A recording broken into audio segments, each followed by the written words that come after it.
उपयोग हो पाता है। तो उसी कड़ी में आज की ये जो वार्ता रखी है या ऑनलाइन जो संवाद रखा है, आप सब साथियों को सूचना जो पहुंची होगी उसकी टाइटल से ही समझ में आ रहा था कि आज हम जो बातचीत कर रहे होंगे उस बातचीत में मुख्य जो मुद्दा है वो ये है कि हम जिस कागज का इस्तेमाल बहुतायत करते रहते हैं उस कागज के बारे में जाने और समझे।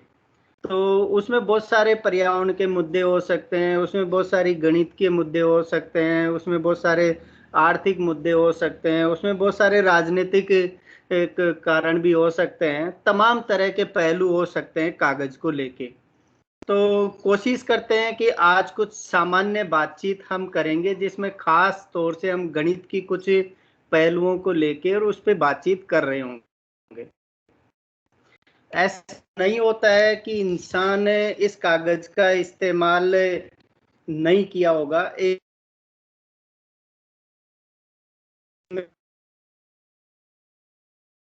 इस पर अपन भी ले रहे हैं, कहीं पे वीडियो चलने में कुछ दिक्कत हो या कहीं पे अटकता हो तो एक बार मुझे ज़रूर बता, तो मैं वहाँ रुक के कुछ कोशिश करूँगा तकनीकी रूप से उसको ठीक करने में। तो इस कागज को जनरली हम बोलते हैं A4 कागज बोलते हैं, या प्रिंट लेने वाला कागज बोलते हैं, या एप्लीकेशन लिखने वाला कागज बोलते हैं, कई तरह के नामों से, या इसको पाठा भी बोलते हैं। कुछ कुछ जगह मैंने सुना है, कुछ चुन्नीलाल सर और ये जरूर इसके कुछ नाम बता सकते हैं। इस कागज को कुछ और नामों से भी हम संबोधित करते हैं। अपने चैट बॉक्स में भी आप लिख सकते हो इसको किस किस नामों से पुकारा जाता है जनरली अपने आसपास में। तो अपने भी साथी कुछ लिख सकते हैं अगर उन्हें भी अगर कुछ याद आ रहा हो कि कुछ इस तरह के नामों से संबोधित करते हैं तो ज़रूर टेक्स्ट बॉक्स में लिख दें। तो इसके ऊपर ही हम आज की ये पूरी बातचीत करेंगे, खास तौर से 2 या 3 सवालों को लेके हम बातचीत कर रहे होंगे। तो सभी साथियों से ये सवाल है, क्योंकि सवाल की सहायता से अपन आगे बढ़ रहे होंगे। अगर किसी भी साथी को अगर इसकी माप जोक का अगर अंदाजा हो, मैं बहुत सटीकता से नहीं जानना चाह रहा हूँ, लेकिन मोटे तौर से मैं ये जानना चाह रहा हूँ कि इस कागज की लंबाई और चौड़ाई में का कोई मोटा मोटा अंदाजा लगा सकते हो कि इसकी लंबाई और चौड़ाई कितनी कितनी होती होगी या होती है। तो अपना माइक अनम्यूट करके और आप अपना जवाब दे सकते हैं, कोई भी साथी। सर ऐसा हो सकता है इसमें। हेलो जी जी बोलिए वैशाली मैम। हाँ जी सर, वैशाली बात कर रही हूँ। जी बोलिए। इसमें जैसे प्रिंट निकालते हैं तभी डायमेंशन पड़ा हुआ है कहीं पे, तो मेजरमेंट ये हो सकता है 210 इंटू 297 मिलीमीटर्स में। मिलीमीटर्स में हाँ 210 और 210 गुना 210 by 297। 297। Thank you Vaishali ma'am. हाँ जी। तो बिल्कुल, और कोई साथी? तो वैशाली मैम ने इस कागज का मतलब जो मापजोक बताया है, जो इनकी जानकारी में थी कि इसकी लंबाई और जो चौड़ाई है वो 297 गुणा 210, या यूँ बोल लो कि अगर जो लंबी वाली भुजा होती है वो 297 और जो छोटी भुजा होती है वो 210 सेंटीमीटर की या मिलीमीटर की बता रहे मैम आप? हाँ जी सर, मिलीमीटर में। मिलीमीटर में, थैंक यू। हाँ मिलीमीटर, एम। ठीक है, और कोई साथी? एक साथी का और रेस्पॉन्स ले लेते हैं अगर उनका भी कोई विचार हो तो। ताराचंद सर, आपका कोई विचार हो इसमें?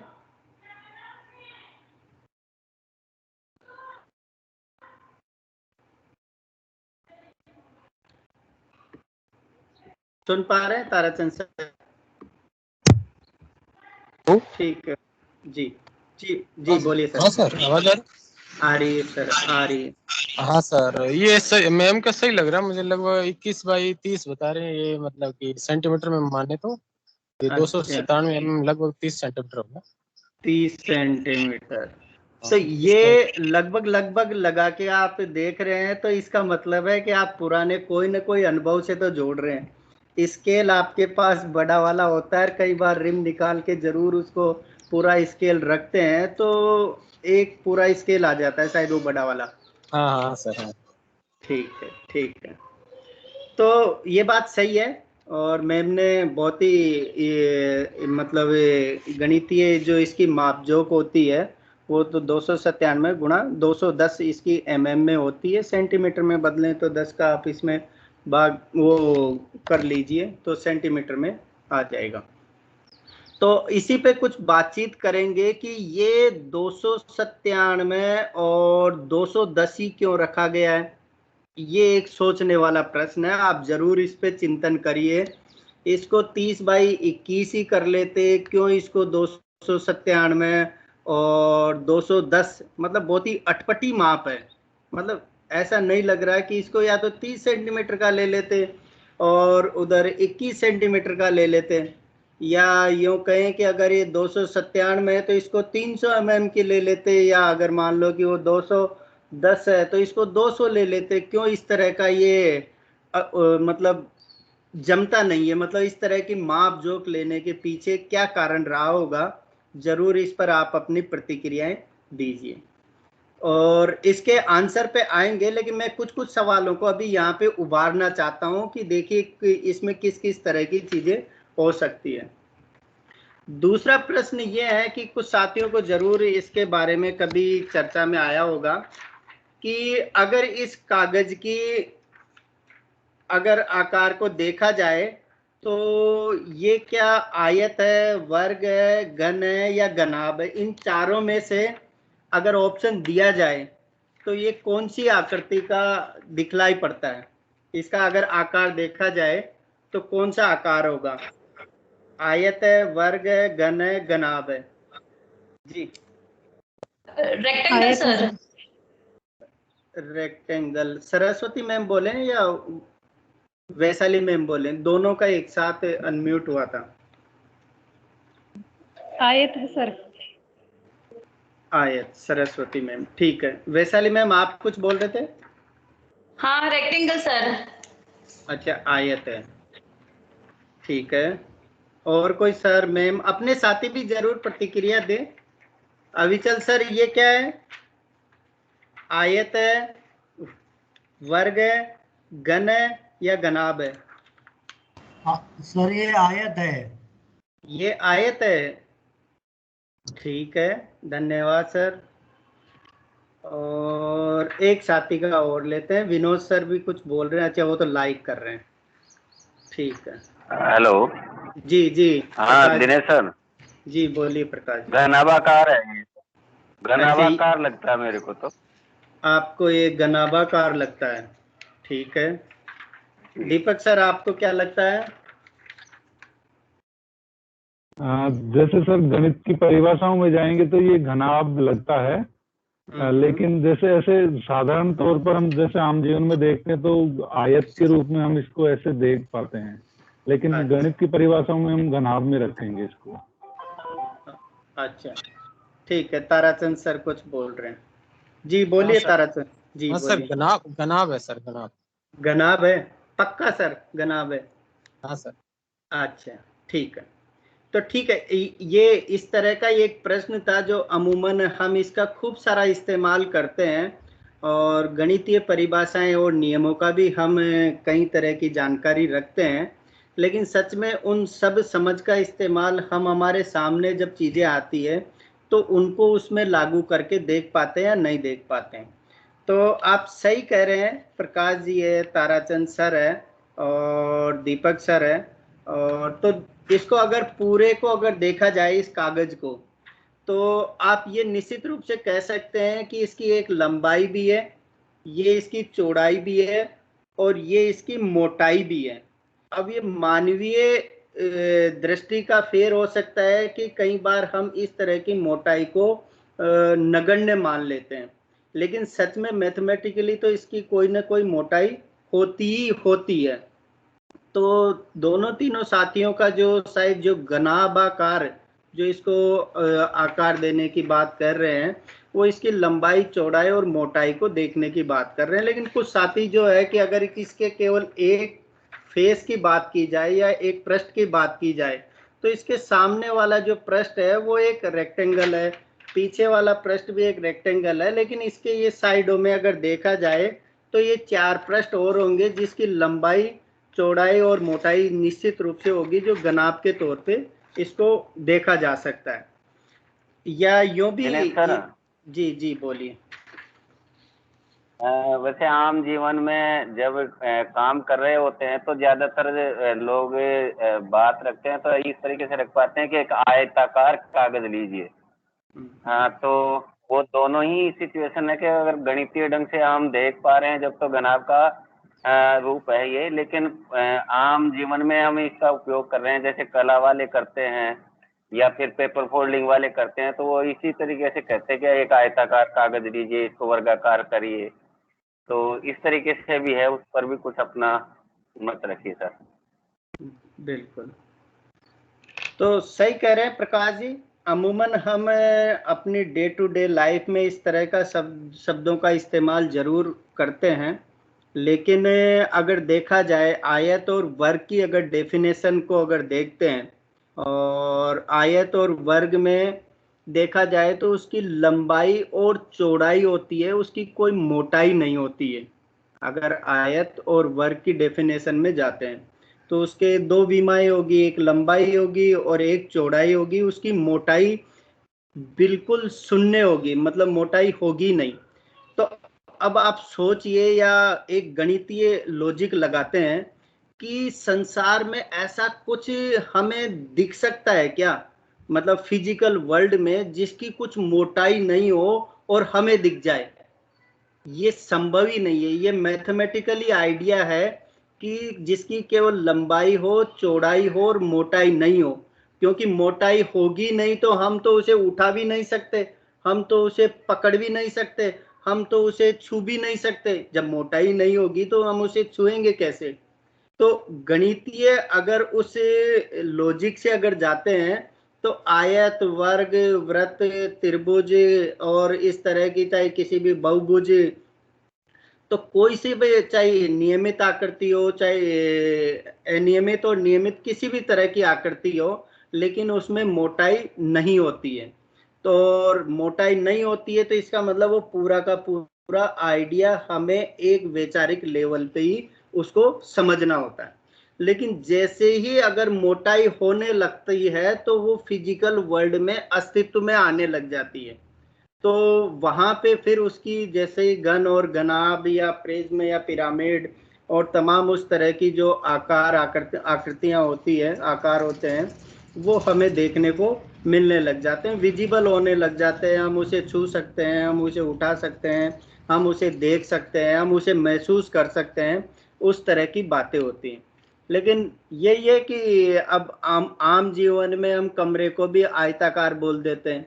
आम जीवन में चाहे चित्रकार भी आयताकार कागज का इस्तेमाल कर रहा होता है। तो उस तरह की शब्दावलियां चलन में हैं, लेकिन हम गणित समुदाय के लोग हैं या एक शिक्षक है तो हम इस बात का जरूर ध्यान रखें कि जो कागज होगा उसकी निश्चित रूप से मोटाई होती है। हालांकि वो मोटाई बहुत छोटी होती है, इसलिए उसको हम कई बार नगण्य मान के छोड़ देते हैं और उसकी लंबाई और चौड़ाई हमें विजिबल दिखती है कि इसकी केवल लंबाई और चौड़ाई है। तो ये कुछ इसके पीछे के कुछ लॉजिक थे, तो इतना ही था इसमें। कुछ और कुछ वैशाली मैम या सरस्वती मैम इस पर अपनी कोई राय रखना चाहें कि इस बात से सहमत और असहमति को लेके, तो वो जरूर रख सकते हैं।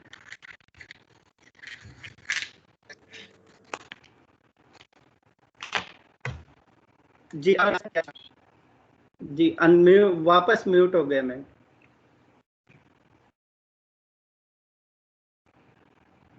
जिस सर अभी आपने बताया, जो डिस्कस किया, उससे पूर्णतः सहमत है। जी थैंक यू मैम। तो आगे बढ़ते हैं और एक बिंदु पे अपन ने निष्कर्ष निकाला है कि जो हमें कागज दिखलाई देता है उसको अक्सर हम उसकी मोटाई को छोड़ देते हैं और उसे आयत के तौर पे बोलने लगते हैं। लेकिन हमारे बच्चों में इस तरह के कन्फ्यूजन न जाएं, अपर प्राइमरी लेवल पे हम इस चीज़ों को डील करते हैं, तो ज़रूर बच्चों का इस ओर ध्यान दिलाएं। मैं थोड़ा सा और आगे चलता हूँ और एक इंटरेस्टिंग पजल कह सकते हैं, एक सवाल कह सकते हो, और तो आप ज़रूर ध्यान दीजिएगा और बताइएगा कि इस कागज की जो मोटाई है वो कितनी होगी। मोटा मोटा अंदाजा, अनुमान, मतलब सटीकता पे नहीं जा रहे, लेकिन अगर इसकी मोटाई को देखें तो वो कितनी हो सकती है। कोई भी साथी अपनी बात को रख सकते हैं, फिर मैं वो पजल रखूंगा। कोई भी साथी, मैम, सर, अविचल सर, कितनी होगी इसकी मोटाई लगभग लगभग?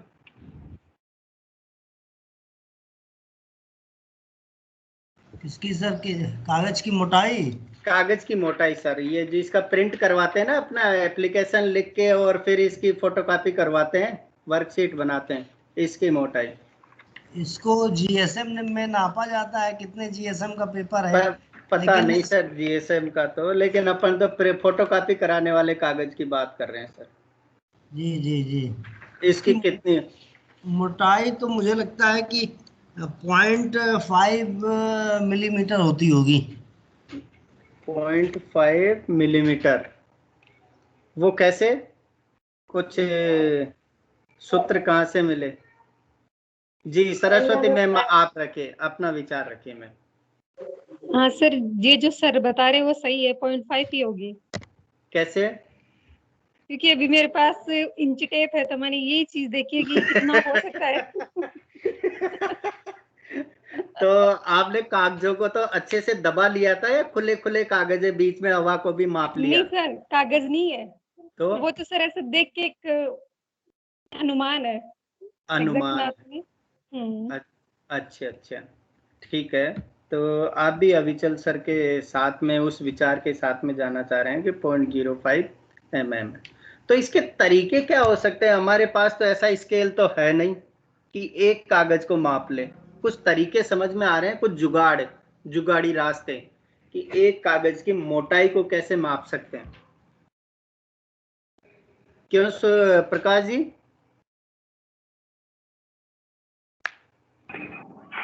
ऐसा किया जा सकता है कि जैसे रिम है पूरी, उसे मतलब कुछ रिम के पन्ने लिए जाएं, जैसे मान लो 10 ले लिया या 100 ले लिया, और उनका माप कर उनकी जो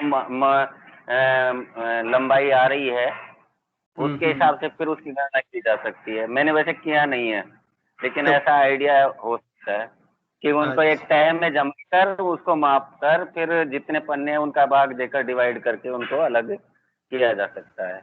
एक तरीका है, और भी तरीके हो सकते हैं। अच्छा, ये एक तरीका है, लेकिन कुछ और भी हो सकते हैं। तो सभी साथी ध्यान दें, जो प्रकाश सर जिस तरफ इशारा कर रहे हैं, शायद एक देसी जो तरीका है कि भाई इसके लिए तो हमारे पास कुछ ऐसा स्केल है नहीं कि इसकी मोटाई को माप सकें। लेकिन प्रकाश जी कह रहे हैं कि अगर मैं यहाँ पे 100 कागज ले लूँ तो निश्चित रूप से 100 कागज की कुछ न कुछ तो मोटाई होगी। और वो 100 कागज की जो मोटाई है उसको हम जो इंच टेप कह लो चाहे स्केल कह लो, उसकी सहायता से हम माप लें और 100 कागज का भाग लगा दें तो हमारे पास में एक कागज की मोटाई आ सकती है। तो एक तरीका ये भी है। कुछ और भी तरीके अगर सूझ रहे हैं तो बता सकते हैं रितेश सर, फिर सुमित्रा मैम भी एक तरीका जरूर शेयर करेंगे। जी रितेश सर, विनोद सर बताएं। विनोद, मुझे भी जो आप प्रकाश जी ने बताया वही आइडिया ध्यान आ रहा था। अच्छा, विनोद सर बताएंगे सर, कोई आइडिया हो तो।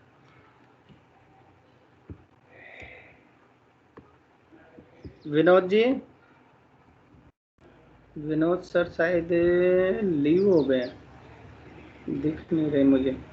ठीक है, कमला मैम अगर आप सुन पा रहे हैं, रणछोड़ा राम सर भी है, रितु रानी, अच्छा रितु रानी मैम भी है, सुरेश सर, सुरेश जी,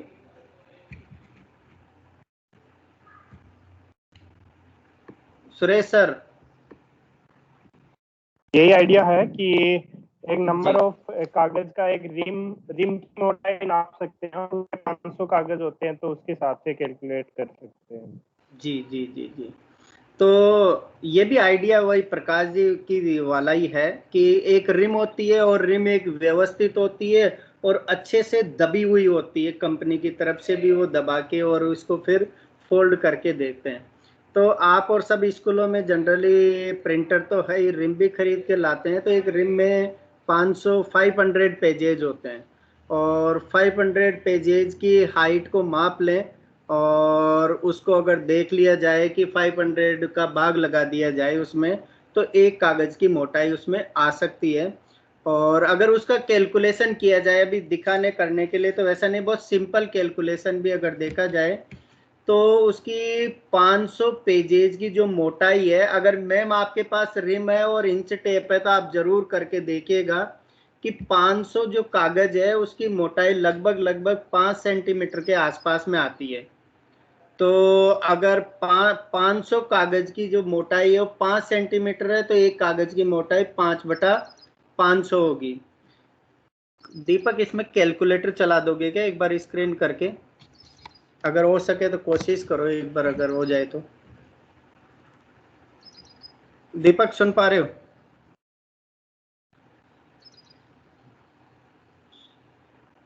चलिए, तो सुरेश भाई आप ही एक बार कैलकुलेटर शेयर कर दोगे क्या चालू करके?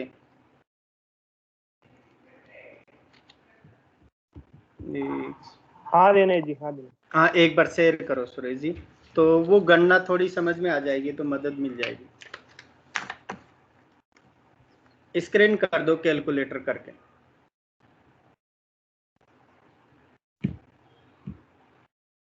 तो 5/500 और 5/500 का मतलब हो गया कि 1/100 और 1 में 100 का भाग दिए, तो अपने पास में 0.01 जो है इसकी माप आएगी कि एक कागज की मोटाई इतनी होगी।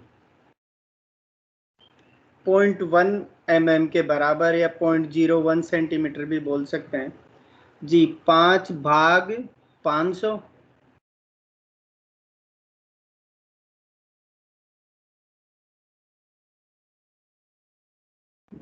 जी, ये 0.01 सेंटीमीटर है। और इस सेंटीमीटर को अगर मिलीमीटर में कन्वर्ट करें तो अगर इसको 10 से मल्टीप्लाई कर दें, 0.01 को 10 से मल्टीप्लाई कर दें, तो अपने पास में एक कागज की जो मोटाई है 0.1 mm के बराबर आ रही है। तो अब इस बात को आप सभी साथी ध्यान रखिएगा कि एक कागज की मोटाई जो है वो 0.1 mm के बराबर या 0.01 सेंटीमीटर के बराबर है। अब मैं उस इंटरेस्टिंग पहेली या पड़ाव की तरफ चल रहा हूं और आप सबसे ये अपेक्षा है कि आप जरूर उस पर विचार करिएगा और अपनी राय रखिएगा। देखिए सभी को, अगर ये एक बार हटा दो सुरेश स्क्रीन, कोई दिक्कत नहीं, मैं मेरा वाला बड़ा कर देता हूँ, स्पोर्ट कर देता हूँ आप वाला, ठीक है। एक सेकेंड, स्पॉट लाइट, ये कागज है। इस कागज को अगर मैं एक बार फोल्ड किया इस लंबाई के अनुदेश, ठीक है सर जी, देखिए मैं दोबारा दिखा रहा हूं कि ये कागज था, इस कागज को मैंने यूं फोल्ड किया तो आप देख रहे होंगे कि कितने कागज के बराबर मोटाई बन गई है इसकी, 2 कागज के बराबर इसकी मोटाई बन गई। अब मैं फिर जो बड़ी भुजा थी उसके अनुदिश मैंने इसको फिर फोल्ड कर दिया, देखिए अब कितने कागज के बराबर इसकी मोटाई बन गई, 1 2 3 और ये 4। फिर मैं इसकी जो बड़ी लंबाई है उसके अनुदिश इसको फोल्ड कर दिया, तो ये हो गया मेरे पास में 16 कागज के बराबर इसकी मोटाई हो गई है। तो अगर ऐसे फोल्ड करते ही जाएं ऐसे, तो आप बता सकते हैं कि आप इसको अधिकतम कितनी बार फोल्ड कर सकते हैं? कोई भी साथी अगर कभी किया हो जीवन में कभी ऐसे ही बैठे थे और कागज को फोल्ड करने लग गए और फोल्ड करते ही गए, तो आप अधिकतम कितनी बार तक फोल्ड कर पाए? और इसके गिनीज बुक में इसके रिकॉर्ड भी दर्ज है कि किसने अधिकतम बार इसको फोल्ड किया है। तो कोई भी साथी अपना रेस्पॉन्स दे सकते हैं, कभी बचपन में उस तरह की कोई शरारत की हो या कभी अपन फ्री बैठे और कागज को फोल्ड करने लग गए, तो अधिकतम कितनी बार फोल्ड कर पाए? जी चुन्नीलाल सर, आपका वीडियो ऑन हो रहा है, कोई नहीं थोड़ा डिस्टेंस पे रख लो तो केवल चेहरा आएगा। जी 8 मैम का रेस्पॉन्स आया है कि 8 बार अधिकतम फोल्ड किया जा सकता है। और कोई साथी, कोई भी बोल सकता है, कभी बचपन में उस तरह की शरारत याद आ रही हो, या अभी कुछ साथी फोल्ड भी कर रहे होंगे कि यार ये तो बात ही गजब की है कि अधिकतम कितनी बार फोल्ड किया जा सकता है। गणेश जी, हमने 7 से 8 बार तो हमने फोल्ड करके देखा है। जब एसयूडब्ल्यू के कैंप होते थे और पेपर कटिंग और पेपर फोल्ड को लेकर बहुत सारी एक्टिविटीज होती थी, 7 से 8 बार तो हम भी फोल्ड कर पाते थे। फिर क्या था, उसकी साइज छोटी होती चली जाती थी पेपर की, बीच में से मोड़ना और ऐसे करके, तो ये 7 से 8 बार ही हम कर पाते थे। 7 से 8 बार। और एक सर का है 16 while making paper boat for children, 16 बार। तो एक बार सर 8 बार या 16 बार? हेलो जी बोलिए सर, आवाज आ रही है। जी 8 बार ही मोड़ा जा सकता सर मैक्सिमम। 8 बार ललित सर। तो ललित सर बहुत दिनों बाद मिले सर, नमस्कार ललित जी। नमस्ते नमस्ते नमस्कार सर। आपकी आवाज में शुरू में पहचान नहीं पाया क्योंकि इधर साइड में तो मैं नाम तो देख नहीं पाया था, लेकिन फिर भी जानी पहचानी लग रही थी। तो 8 बार आपने किया है ये इस वाले कागज को? किया नहीं सर, किया नहीं सर, मैंने पढ़ा हुआ कहीं इसको। अच्छा पढ़ा था आपने, पढ़ा हुआ 8 बार इसको मैक्सिमम मोड़ कर सकते बस। अच्छा मैक्सिमम फोल्ड कर सकते हैं, ठीक बात है। मैम ने भी 7 बार, दीपक भाई ने भी 7 बार और ललित सर ने भी इसको 8 बार। और एक साथी और थे, मैं वो चैट बॉक्स का बता देता हूँ सभी को, तो आपके भी वो आ रहा होगा। Vaishali ma'am 16 while making paper boat for children, 16 bar fold. Vaishali ma'am शायद आप अगर एक बार अनम्यूट करके अपनी बात कहेंगे, क्योंकि पेपर बोट बनाते समय हम इसको 16 बार मोड़ पाते हैं, शायद ये रेस्पॉन्स दे रहे हैं, लेकिन 16 बार बहुत मुश्किल होता है। आप अगर इस बोट को अगर आपको आता है तो आप बना के भी बता सकते हैं या ऐसे भी कुछ एक्सप्लेन कर सकते हैं कि 16 बार फोल्ड किया जा सकता है क्या?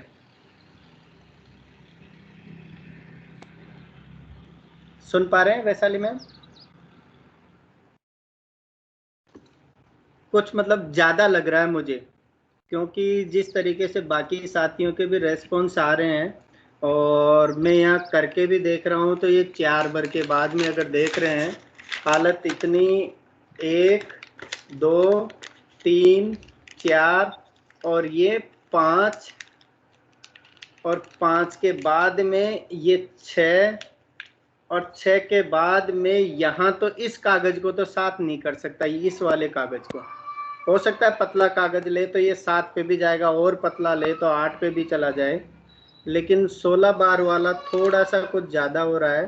तो हो सकता है कि शायद वो पूरे उसके फोल्ड को कैलकुलेट करके आप बता रहे होंगे कि शायद उसमें 16 फोल्ड काम में आते हैं। ठीक है, हो सकता है आप अनम्यूट हो तो अब जरूर अपनी बात को रखिएगा। तो यहाँ पे मज़ेदार बात यह है सभी सर और मैम कि अभी तक इसका वर्ल्ड रिकॉर्ड जो है वो 11 बार का है, कि दुनिया में कुछ लोगों ने इसको 11 बार फोल्ड करके और डेमोस्ट्रेट किया, प्रदर्शन किया है कि हम कागज को 11 बार फोल्ड कर सकते हैं। आप भी गूगल करके देख सकते हो, तो इसके गिनीज बुक में रिकॉर्ड भी मिलेंगे और वो जो कागज का इस्तेमाल किया था वो टॉयलेट पेपर का इस्तेमाल किया था, वो थोड़ा सॉफ्ट होता है तो थोड़ा बड़ा लिया था, उसको फोल्ड करते गए। 11 बार का कुछ वर्ल्ड रिकॉर्ड है कि अधिकतम 11 बार तक फोल्ड किया जा सकता है। तो है मजेदार कहानी कि देखिए हम दिन प्रतिदिन हमारे सामने कागज होता है, लेकिन इसकी भी लिमिटेशन होती है कि हम इसको अधिकतम कितनी बार फोल्ड कर सकते हैं। तो आप सबके लिए भी है, कुछ ऐसा उपाय निकाल पाओ कि हम 11 से 12 कर दे तो हमारा भी नाम गिनीज बुक में दर्ज हो सकता है, 13 कर दे तो हो सकता है, लेकिन कुछ तरीके निकालने होंगे। ठीक है, थोड़ा सा और आगे चलते हैं ललित सर, और ध्यान दीजिएगा सर जी, एक बार मैं इसी प्रॉब्लम को थोड़ा सा और आगे बढ़ा रहा हूं। अब यहाँ मानवीय जो सीमाएं हैं वो आने लग गई है कि अब ठीक है, कुछ मशीनों से, कुछ बहुत सारे हल्के कागजों से हम 11 तक तो पहुंच गए, लेकिन अब मैथमेटिकली पहुंचना चाहते हैं कि इस कागज को मैं कितनी बार फोल्ड करूं कि मैं चांद तक की दूरी को कवर कर लूं।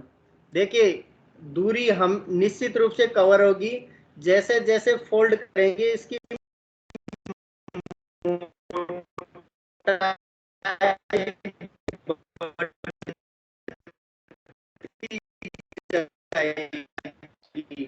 अन्य बार अगर इसको फोल्ड करें कि हम पृथ्वी से चांद तक की सीढ़ी बना दे, मतलब इतनी हाइट हो सकती है इसकी, इस जो भी गठरी बनेगी उसकी हाइट इतनी हो सकती है।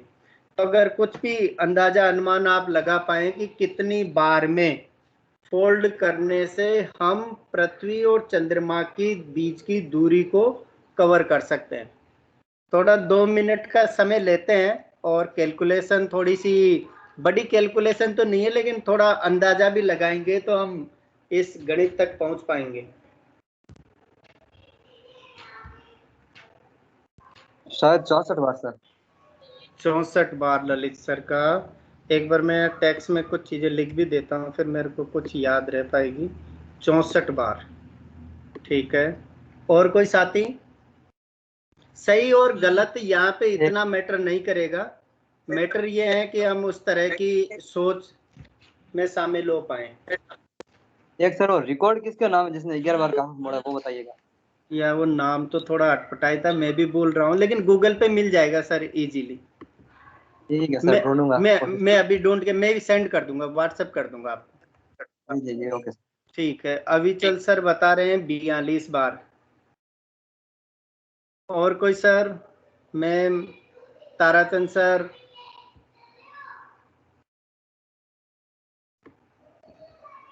हाँ सर, पृथ्वी और चंद्रमा के बीच की दूरी कितनी है? ये मैं यही सोच रहा था कि मैंने कहा ये फैक्ट है, जरूरी नहीं है सबको ये हमेशा याद हो, ये कोई जरूरी नहीं होता है। तो कुछ फैक्ट की जो चीजें हैं वो हमें दोबारा से मेमोराइज करनी ही पड़ती है कि पृथ्वी और चांद के बीच की दूरी पड़ी होगी, कभी कोई खास समस्या आई होगी या कोई खास प्रसंग आया होगा। तो लेकिन 3,84,000 के आसपास में, 3,84,000 किलोमीटर के समथिंग मानते हैं पृथ्वी और चंद्रमा के बीच की दूरी। 3,84,400 किलोमीटर ये होती है। 3,84,400 किलोमीटर होती है सर पृथ्वी और चंद्रमा के बीच की दूरी। आप सोच सकते, मतलब थोड़ा, मतलब मन में ऐसा विश्वास भी है क्या कि इस कागज को हम मोड़ते जाएं तो इतनी बड़ी हाइट हो सकती है कि 3,84,000 किलोमीटर तक भी हम पहुंच सकते हैं।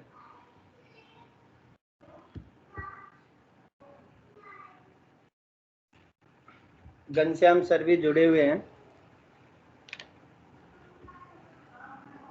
तो पहली बात तो यह है कि ये गणित वो विश्वास भी देती है कि भाई इस फिजिकल वर्ल्ड की तो कुछ सीमाएं हो सकती है, लेकिन मैथमेटिकली जो रीजनिंग है वो अपने को पावर देते हैं कि ठीक है, हाथों से नहीं हो रहे, मशीन नहीं है, लेकिन मैथमेटिकली तो हम उसको फोल्ड करते जा सकते हैं और उस हाइट को प्राप्त कर सकते हैं। तो 2 रेस्पॉन्स आए, अविचल सर का आया है 42 और ललित सर का 64।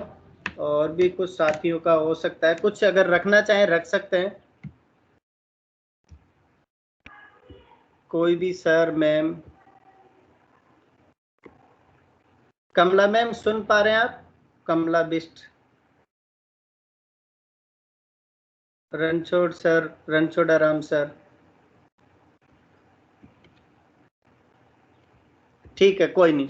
तो इसका जो आंसर है वो तो आंसर तो अभी अपन तुरंत पहुंच जाते हैं, लेकिन उसकी गणना ज़्यादा इम्पोर्टेंट है। कि एक मोटा आइडिया तो ये समझ में आ रहा है कि ये गुणोत्तर श्रेणी टाइप का कुछ काम होगा। मोटी बात ये समझ में आ रही है कि हम अगर यहाँ से देखते हैं, थोड़ा सा मैं यहाँ से चलता हूँ, थोड़ा धीरे चलूँगा तो वीडियो वो कट कट के नहीं आएगा। एक बार फोल्ड किए तो 2 कागज के बराबर मोटाई आई, 2 बार फोल्ड करे तो 4 कागज के बराबर मोटाई आई, और 3 बार फोल्ड करे तो 8 कागज के बराबर मोटाई आई, 4 बार फोल्ड करे तो 16 कागज के बराबर मोटाई आई, 5 बार फोल्ड करे तो कितना, 32 कागज के बराबर इसकी मोटाई आ गई है। तो आप देख रहे हैं कि ये जितनी भी कैलकुलेशन चल रही है वो 2 की घात में चल रही है। तो 2 की घात एक बार फोल्ड करे तो 2 की घात 1, 2 बार फोल्ड करे तो 2 की घात 2, अगर 5 बार फोल्ड करे तो 2 की घात 5, और अगर मान लो कि 40 बार करे तो 2 की घात 40, और 64 बार करे तो 2 की घात 64। अब आप देखिए कि कितनी बड़ी कैलकुलेशन होती है।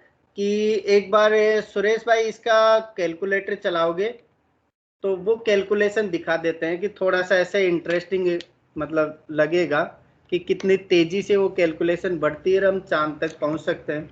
सुरेश भाई। हाँ दिनेश जी, एक बार वो स्क्रीन चालू कर दो कैलकुलेटर का और देखते हैं। तो 2 की घात 5 का आंसर क्या है, कोई भी साथी बता पाएगा? अविचल सर कितना आया 2 की घात 5?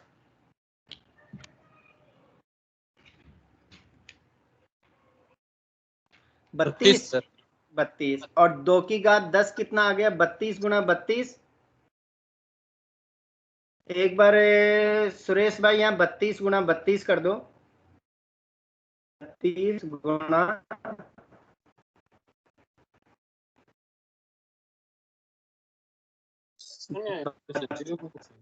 30। तो इनकी फास्ट गणित बहुत फास्ट है। 1024। तो 2 की घात 10 का जो आंसर है वो है 1024 कागज के बराबर मोटाई होगी। अगर 10 बार फोल्ड कर दें तो जो कागज की संख्या आएगी वो होगी 1024। तो अगर 10 बार ही और फोल्ड कर दे तो 1024 को 1024 से गुणा कर दे तो 2 की घात 20 हो गई। तो इसमें सुरेश भाई 1024 को 1024 से गुणा कर दो। 1024 को 10,48,576। तो इसका मतलब ये 2 की घात 20 हो गया सर। 2 की घात 20। अब अगर इसमें 2 की घात 10 से और गुणा कर दें, अगर इसी को 1024 से एक बार और गुणा कर दो, 10,48,576 को 1024 से,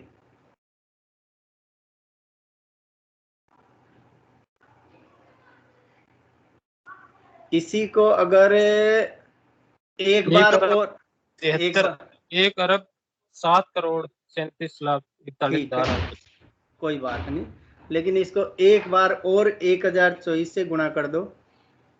अब तो कुछ नहीं होगा, आ जाएगा सर, आ जाएगा। ठीक है, तो ये 2 की घात 40 का आंसर आ गया। क्यों ललित सर, ठीक है ना? 1024 को अपन ने 4 बार गुणा कर लिया। 1024 गुणा 1024 तो हो गया 2 की घात 20, और फिर 1024 से कर लिया 2 की घात 30, फिर 1024 से गुणा कर लिया तो 2 की घात 40। ठीक है ना ललित सर? जी जी सर, सही, बिल्कुल सही है सर। सही है। अब हाँ जी। अगर मैं इसको 2 की घात दो और ले लेता, हाँ 42 पास से पहुंच जाएगा। नहीं अब तो सर चांद से आगे ही पहुंच गए सर। तो थोड़ा और देरी, इसको 4 से गुणा और कर दो सुरेश भाई,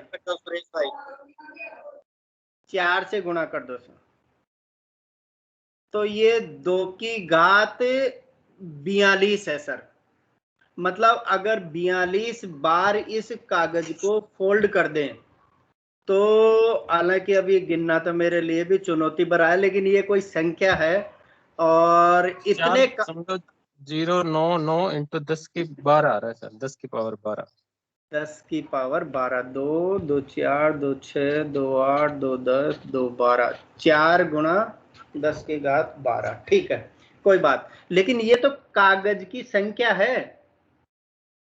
मतलब ये जो 42 बार फोल्ड कर रहे हैं तो इतने कागज के बराबर मोटाई बनेगी। अब एक कागज की मोटाई सुरेश भाई कितने निकाली थी अपन ने?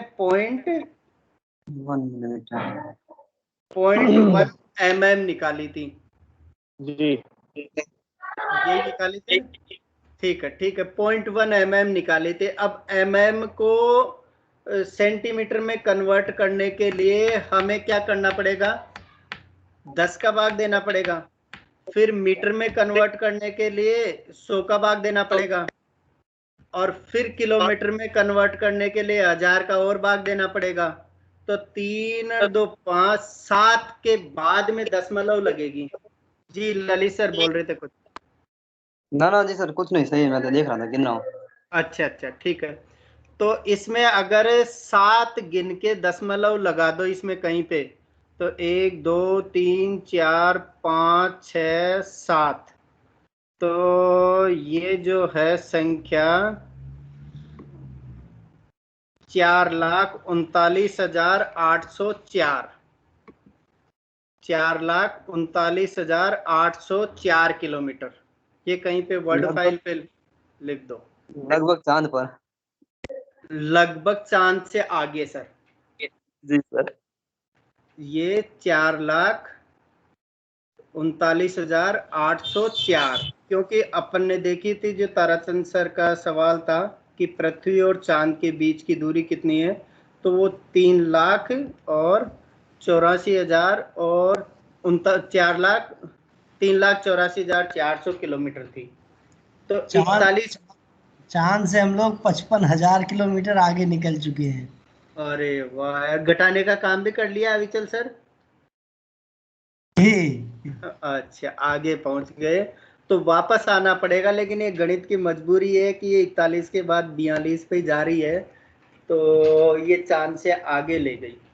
तो ये किलोमीटर में हाइट आ रही है, देखिए। मतलब अब यही बात है गणित में कि गणित हमें वो औजार देती है जो इस दुनिया में हम बहुत आगे तक चीजों को ले जा सकते हैं वैचारिक लेवल पे। कि हालांकि ऐसे इंसानी तौर पे संभव नहीं है कि हम इसको 40 बार 42 बार फोल्ड कर ले, उस हाइट को सीडी बना के और फिर हम चांद तक पहुंचे, वो संभव नहीं है। लेकिन मैथमेटिकल आइडिया है कि हम वहां तक पहुंच सकते हैं, और ये इंटरेस्टिंग है।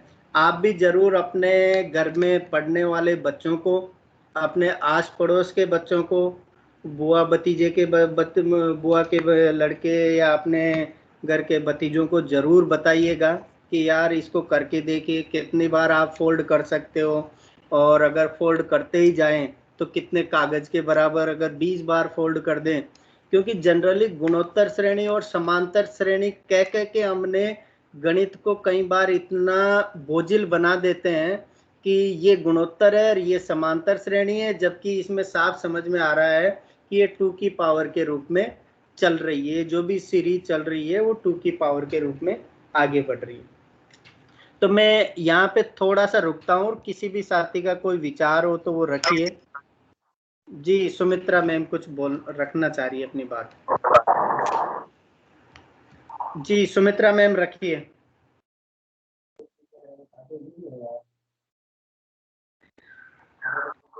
सर वो मोबाइल जब 5 मिनट वापस करती रही जो। अच्छा अच्छा, ठीक ठीक, कोई नहीं।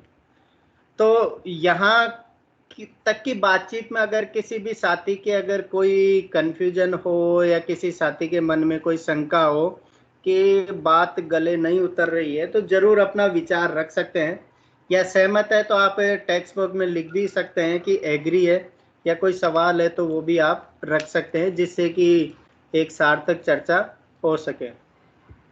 अन्यथा फिर थोड़ा सा आगे चलते हैं। 1 मिनट का, मैं 1 मिनट तो ज़्यादा हो जाएगी, लेकिन 4-5 सेकंड का थोड़ा पोज देता हूँ। टेक्स्ट बॉक्स में ज़रूर लिखिएगा आप कि इस बात से एग्री है या डिसएग्री है, ये संभव है या असंभव है, जो भी आपका विचार बने जरूर रखिएगा।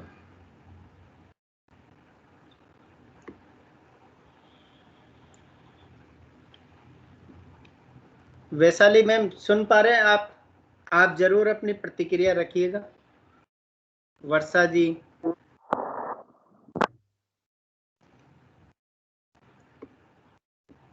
ठीक है, रखते रहिएगा आप टेक्स्ट बॉक्स में। तो एक सवाल और अगला मैं लेता, जी बोलिए। हाँ जी सर, यही है, सुनाई दे रहा है, थोड़ी थोड़ी आवाज कट रही है बीच में। अच्छा, आवाज कट रही है, गुजरात दूर हो गया ना थोड़ा।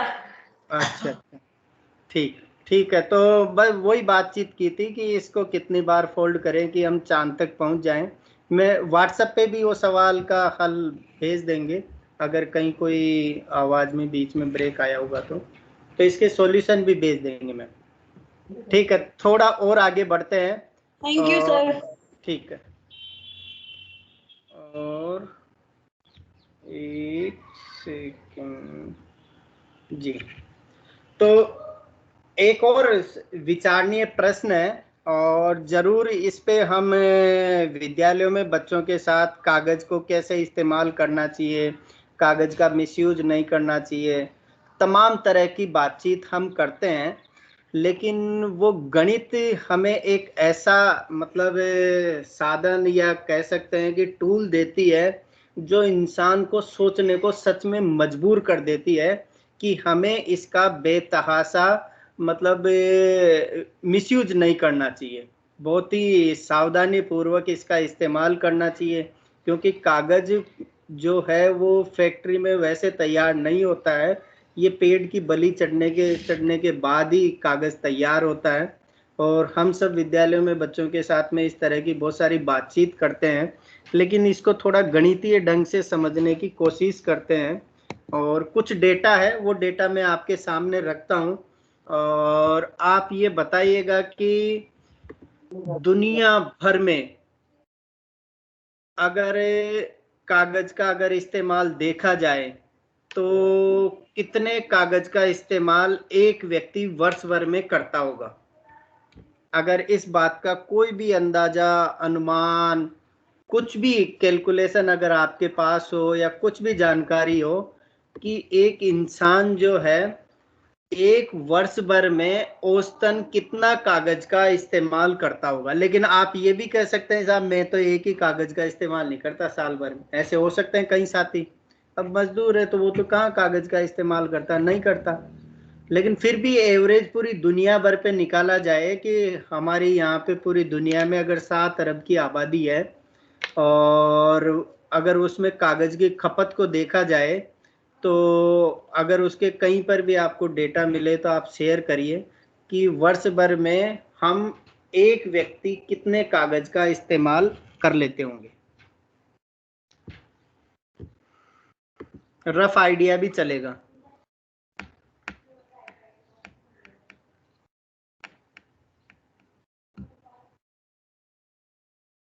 एकदम सटीक आंसर हो वो कोई जरूरी नहीं है, लेकिन जैसे ये A4 वाले कागज की बात है ना सर? नहीं, A4 कागज की बात नहीं है।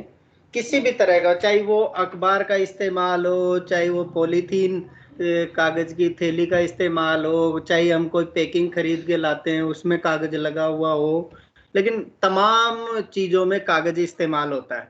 तो हम तो उस किताबों में कागज का, नोटबुक में कागज का, और भी कई तरह के कागज के इस्तेमाल हम देख सकते हैं। तो हर तरह के कागज है। तो अगर देखा जाए तो 1000 पेज ले सकते हैं कि एक व्यक्ति वर्ष भर में करता होगा। 1000 पेज। अच्छा 1000 पेज औसतन एक व्यक्ति, क्योंकि यहाँ औसत की बात की जा रही है तो अब उसमें यह नहीं है कि वो करता है और वो नहीं करता है, वो ज़्यादा करता है और वो कम करता है, हम एवरेज की बात कर रहे हैं।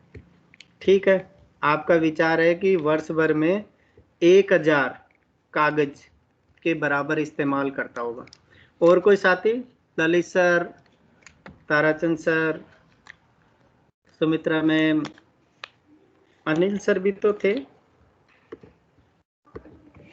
वो भी अपनी बात रख सकते हैं। कमला मैम ने अभी अपना कोई विचार नहीं रखे, जरूर आप भी रखिए कमला मैम।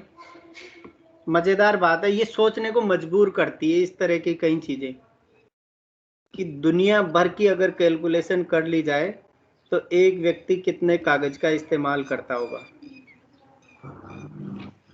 जी सुमित्रा मैम।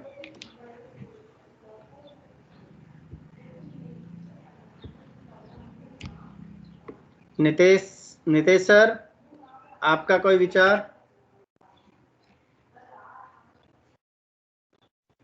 सुन पा रहे हैं नितेश सर?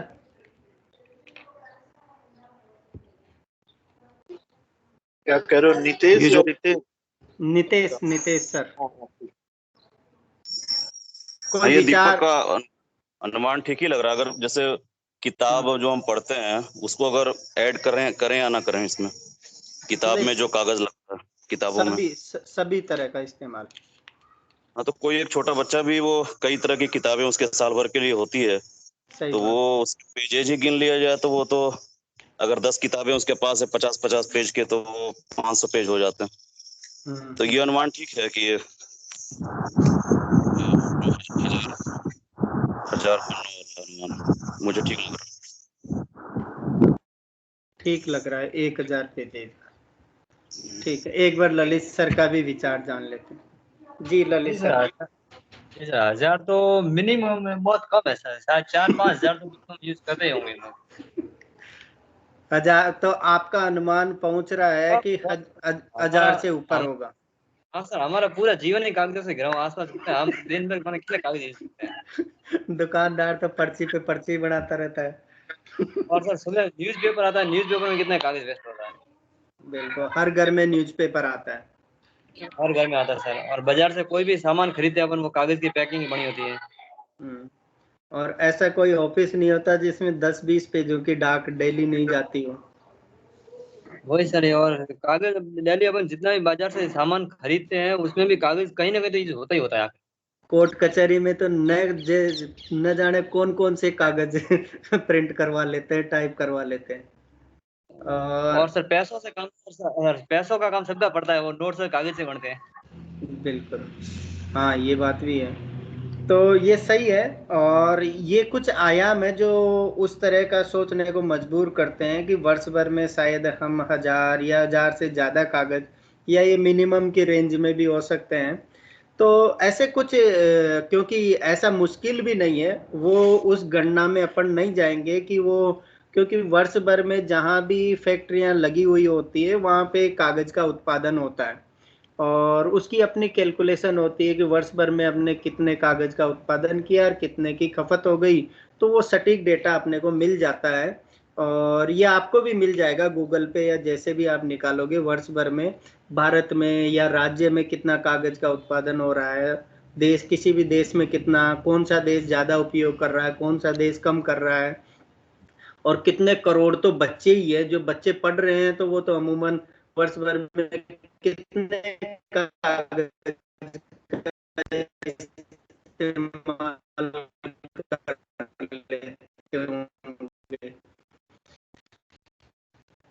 तो वर्ष भर में 55 किलोग्राम जो कागज है उसका इस्तेमाल कर लेता। अब इसमें कागजों की बहुत सारी वेराइटी होती है, जीएसएम में बहुत सारी कैटेगरी होती है, उसमें नहीं जा रहे हैं, लेकिन मैथमेटिकली देख रहे हैं कि वर्ष भर में एक इंसान जो है वो चाहे छोटा हो, चाहे बड़ा हो, चाहे वृद्ध हो, लेकिन एवरेज के हिसाब से चल रहे हैं तो 55 किलोग्राम कागज का इस्तेमाल 1 साल में वो कर लेता है। और 55 किलोग्राम को अगर A4 सीट में कन्वर्ट करते हैं तो वो शायद 10,000 सीट के बराबर होता है।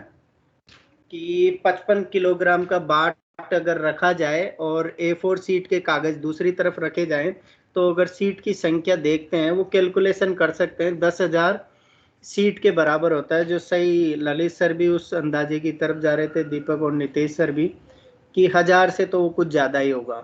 तो 10,000 मान के चलते हैं। जी सर,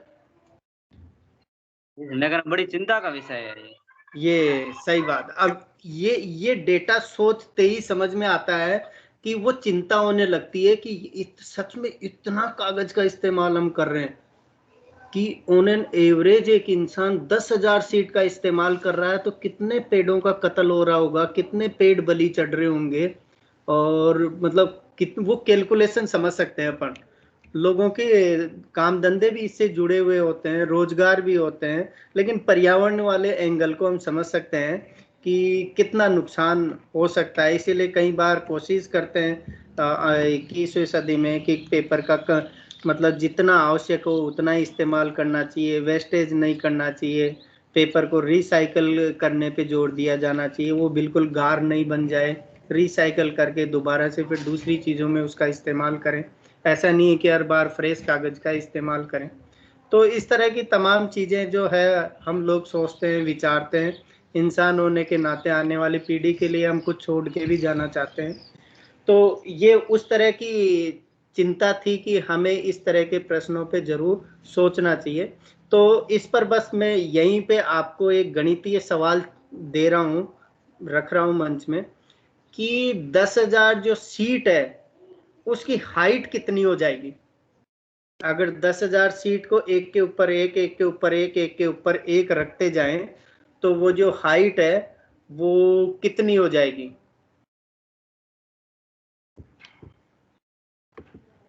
कोई भी साथी रख सकते हैं। एक सीट की जो हाइट थी अपन ने बताई हुई थी, मोटाई 0.1 mm थी। तो 1 किलोमीटर हो जाएगी सर। 1 किलोमीटर 10,000 है ना, तो 0.1 और ठीक है ललित सर 1,000। सही है सर, जी सही है सर। 1,000 मीटर हो जाएगी सर। हाँ 1,000 मीटर। 1,000 मीटर 1 मीटर होगी सर। एक बार दोबारा सोचिए। 10,000 0.1 हजार मिलीमीटर। 1 मीटर होगी। 1,000 मिलीमीटर हो जाएगी सर। 1,000 मिलीमीटर हो जाएगी। तो 1,000 मिलीमीटर किसके बराबर हो गया? 1 मीटर। 1 मीटर। ठीक। तो हाँ ठीक है, इसको करेक्ट कर लेते हैं कि 10,000 जो सीट है वो 1 मीटर के बराबर हो गई। बस अब यहीं से एक सिंपल कैलकुलेशन बच्चों के लिए या अपने साथियों के बीच में सोचने को मजबूर करने को कह सकते हैं कि देखिए वर्ष भर में पूरी दुनिया में कितना कागज इस्तेमाल हो जाता होगा। अब 7 अरब की हमारी जनसंख्या है, तो 7 अरब में हमारे पास में मैं थोड़ा सा ये सुरेश भाई कैलकुलेटर चालू कर दोगे? 7 अरब लिख दो, 7 के 9 जीरो लगा दो। सुरेश सर। हाँ सर कर रहा हूँ। हाँ एक बार स्क्रीन चालू कर दो, 7 अरब लिख दो। मतलब ये रफ आइडिया, मतलब मोटा मोटा राउंड ऑफ में कर रहे हैं कि अगर पूरी दुनिया की अगर जनसंख्या को अगर राउंड फिगर में देख लें 7 अरब,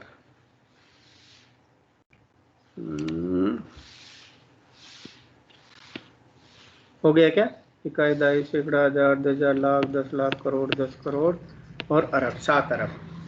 और एक इंसान यूज कर रहा है 1 मीटर के बराबर। एक इंसान अगर इसका कैलकुलेशन अगर जो भी अपन ने निकाला था वो 1 मीटर के बराबर कर रहा है, तो अगर इसको किलोमीटर में कन्वर्ट कर दें, ये पूरी दुनिया भर में कागज की जो हाइट होगी वो मीटर में होगी ये, क्योंकि 1 मीटर के बराबर एक इंसान इस्तेमाल कर रहा है, तो 7 अरब इंसान 7 अरब मीटर के बराबर इस्तेमाल करेंगे अगर एक के ऊपर एक रखते जाए। अगर इसको किलोमीटर में कन्वर्ट कर देते हैं तो 3 जीरो हटा दो सुरेश भाई इसकी,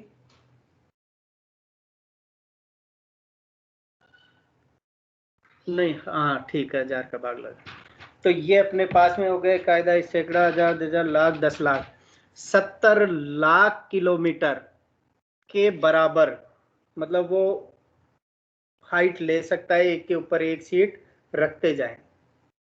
अब ये है मोटी कैलकुलेशन जो किसी भी इंसान को बार बार नियम, परिभाषा और श्लोक या कुछ अच्छी लाइनें याद करवाने की बजाय ये सोचने को मजबूर करना कि दुनिया भर में जो कागज इस्तेमाल होता है वो 70 लाख किलोमीटर A4 कागज को अगर थप्पियां जमा दें तो उसकी जो हाइट होगी वो 70 लाख किलोमीटर के बराबर होगी। और 70 लाख का मतलब है कि अपन 18 बार चांद पे आ जा सकते हैं, मतलब आना जाना कर सकते हैं। इस दूरी को अगर कैलकुलेट करें कि इतनी दूरी कितनी बड़ी होती होगी तो 3,84,000, मतलब राउंड फिगर में 4 लाख मान लें, तो 4 लाख एक बार में चांद तक पहुंच सकते हैं। तो हम इसका मतलब है कि 18 बार के आसपास में चांद पे आना जाना कर सकते हैं, मतलब 18 बार जा सकते हैं। अब आप देखिए कि इस कागज का इस्तेमाल कितना होता होगा। तो अगर इसमें सुरेश भाई अगर इसमें 18 उसका भाग लगा दें कि 70 लाख, 4 लाख का भाग लगा दें, क्योंकि 3,82,400, इसमें 4 का भाग लगा दें, 4 लाख का, 4 लाख, हाँ ये भी लगा दो, ये भी सही है।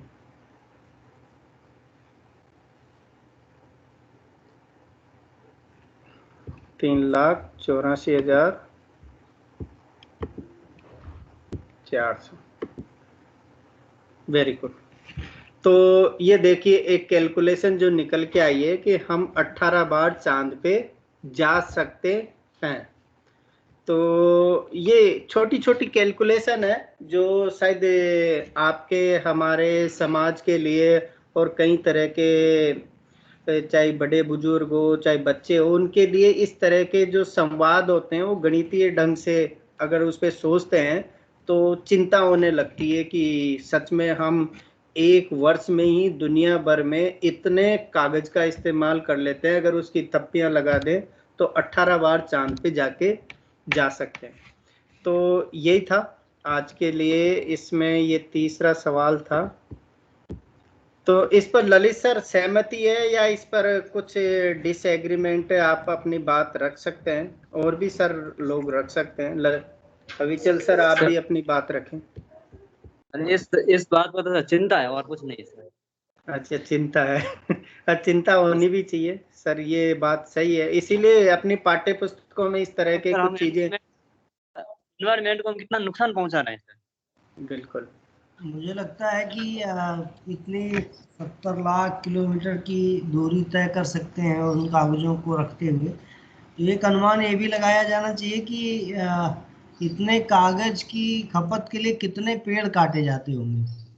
तो मुझे लगता है कि वो अनुमान उस ओर ले जाएगा जिससे पर्यावरण में कितनी क्षति पहुंच रही है, हम उसको कैसे बचा सकते हैं, क्या इसका क्या रास्ता हो सकता है, डिजिटाइजेशन करके कुछ कर सकते हैं।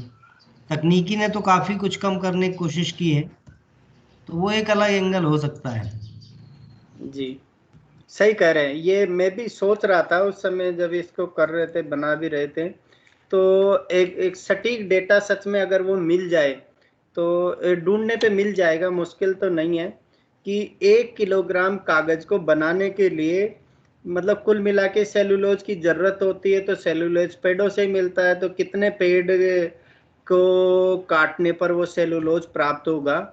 तो अगर पेड़ों की संख्या के साथ में अगर इसका कैलकुलेशन किया जाए और ये भी बताया जाए कि फिर हम लगा कितने रहे हैं, तो बैलेंस आने वाले सालों में किस तरह का होगा कि जितना वन इस पे पृथ्वी पे होने चाहिए, अगर इस वनों का अगर परसेंटेज गड़बड़ाएगा तो आखिरकार फिर पूरा पर्यावरण किस तरीके से बदलता हुआ दिखलाई देगा। वो सारी हानियां के लेके भी काफी कुछ बातचीत की जा सकती है, लेकिन इंटरेस्टिंग कैलकुलेशन है ये।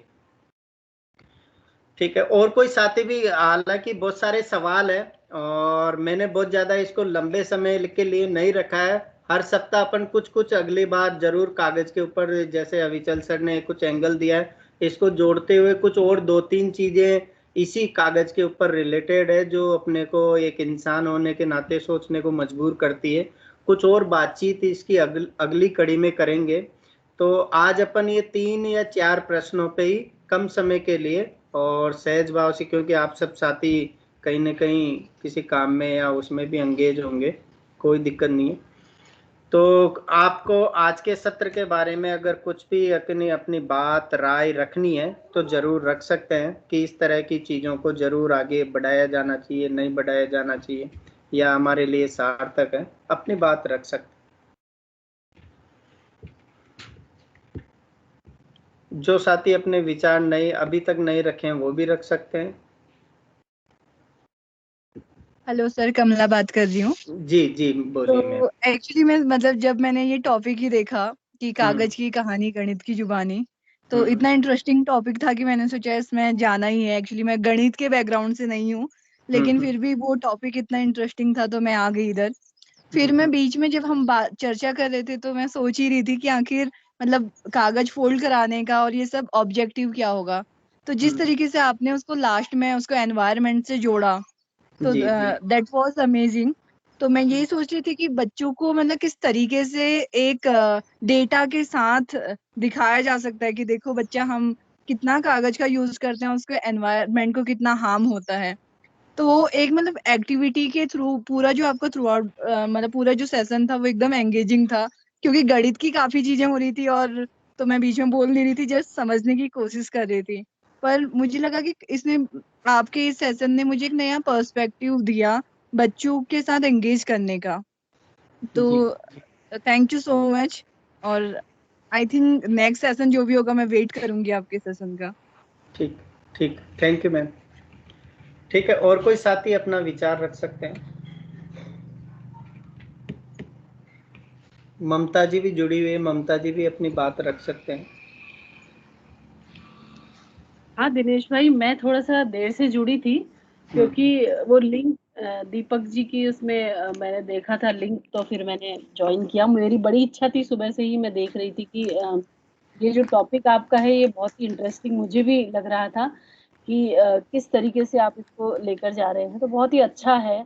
और ज्यादा तो मैं नहीं सुन पाई, लेकिन लास्ट का जो सुना है उससे मुझे भी वही लग रहा था कि गणित के बैकग्राउंड से मैं भी नहीं हूँ, लेकिन काफी अच्छा मतलब मजा आ रहा था कि आपने इसको पर्यावरण और गणित से, क्योंकि चांद पर हम मतलब कभी भी ये तो सोचते ही नहीं है हम लोग कागज का उपयोग करने से पहले कि इस तरीके का भी हो सकता है। मतलब कागज जो है वो इतना हम एक तरीके से मिसयूज भी करते हैं, उसको बहुत ज्यादा लेते हैं और बच्चों का भी काफी मतलब बच्चे भी इस्तेमाल करते हैं। तो इस इतनी गहराई से कभी कागज के बारे में विचार मैंने भी नहीं किया।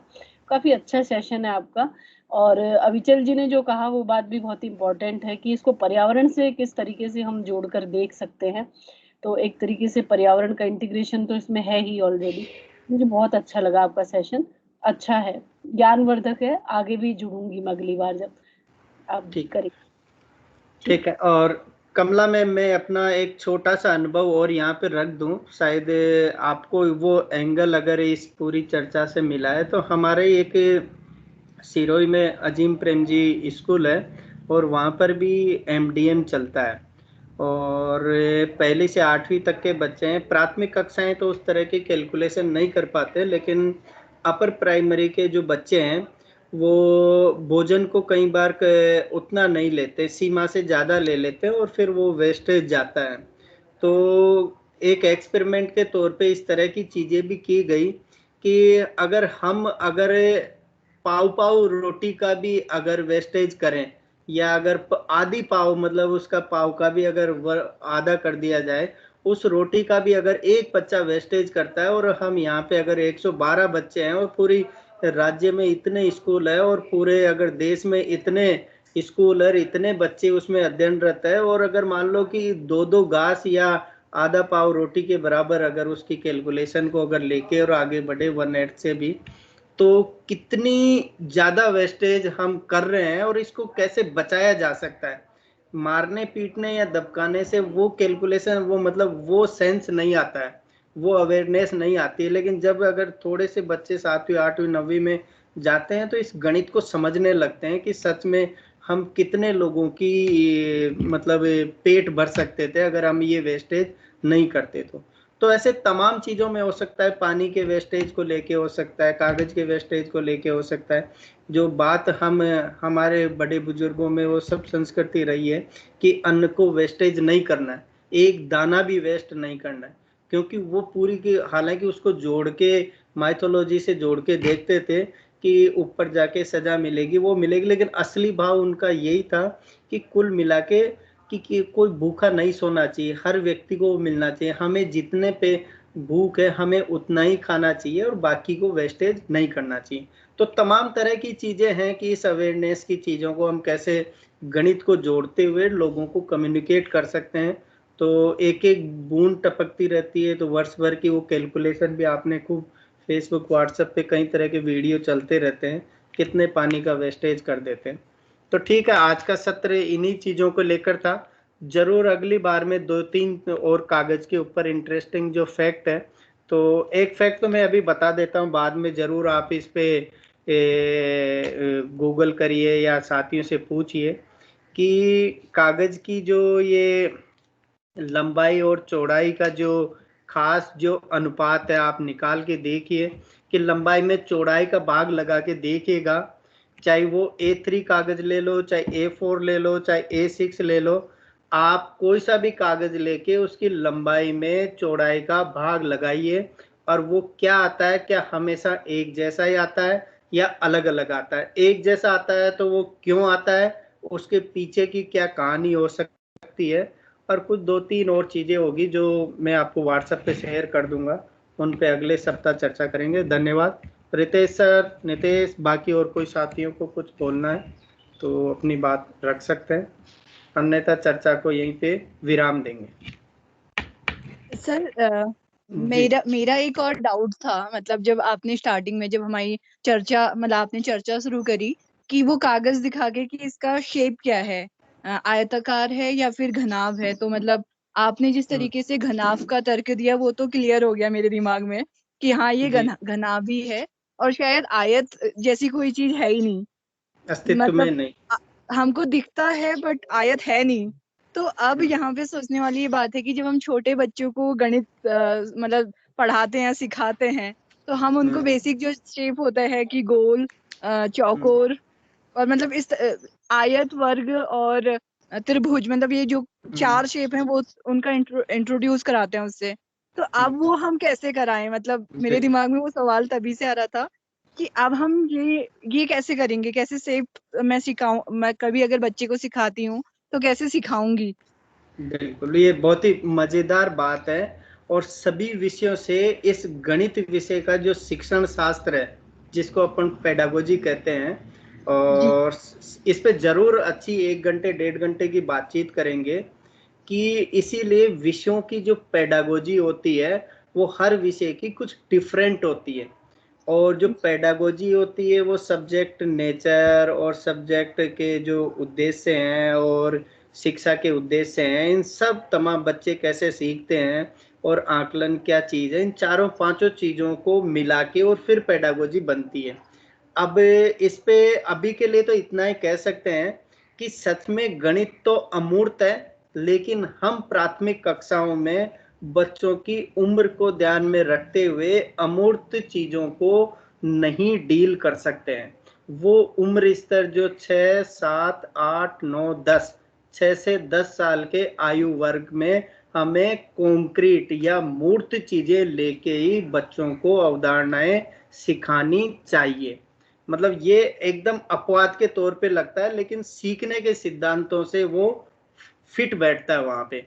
अन्यथा बच्चे के साथ अगर ऐसी बात कर लें कि रेखा तो ऐसी होती है जिसकी मोटाई नहीं होती है, लंबाई होती है, उसको 5 साल तक भी सिखाते रहे तो नहीं सीखेगा वो बात। इसलिए ये बात 6ठी 7वीं 8वीं में जाके ही आती है। तो मजेदार बात है, और आपके इस प्रश्न पे जरूर हम कभी मौका लगेगा घंटे 1.5 घंटे पेडागोजी के ऊपर बातचीत करेंगे कि फिर प्राथमिक कक्षाओं की पेडागोजी कैसी होनी चाहिए।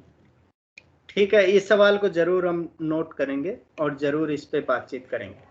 अच्छा सवाल है ये, पर ये सभी को विचार करना चाहिए कि जब इस तरह की बड़ी बड़ी बातें करें फिर प्राथमिक कक्षाओं में तो वहीं पे एक डिब्बा लेकर हम बताते हैं कि ये गनाब है और एक आयत बना के कहते हैं कि ये आयत है, उस तरह बोर्ड है एक आयत है, तो फिर ऐसा क्यों करते हैं।